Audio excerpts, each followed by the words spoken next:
Welcome to my YouTube channel, Tony Su Vega, your feng shui guru and paranormal expert.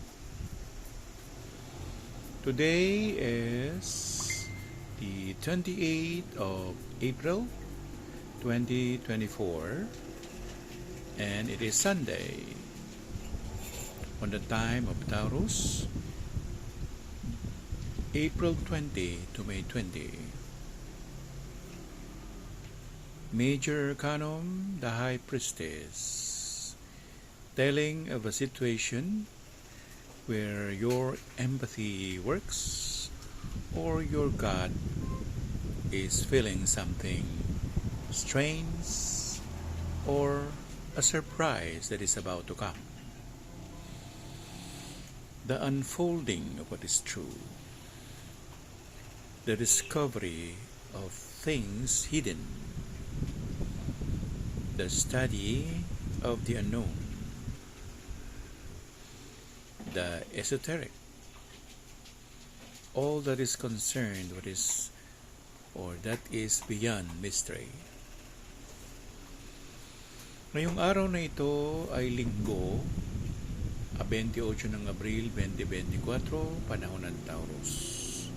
Ngayon ay araw nga ng Linggo at ang ating baraha o ang ating horoscope ay may kinalaman sa High Priestess. Ang ibig sabihin nito ay mga bagay-bagay na kung saan nakutuban mo o nabigyan ka ng premonisyon.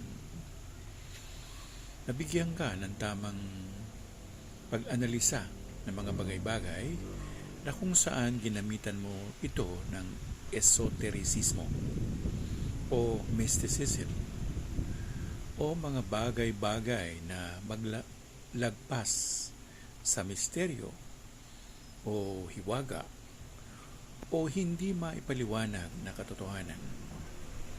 Ano kaya iyon? Na ang ibig sabihin ay may mga sorpresang dumarating sa buhay mo ngayon na hindi mo pa naiintindihan na ikaw pala ay papunta na doon. Magandang baraha ito dahil ito ay hindi lamang sorpresa kung hindi pagbubukas sa iyong consciousness na ito pala ang iyong kalagayan at sa isang iglap ng iyong mata bigla na lang nagbago para ala Cinderella type. Biglang yaman, biglang ligaya, biglang maribasa.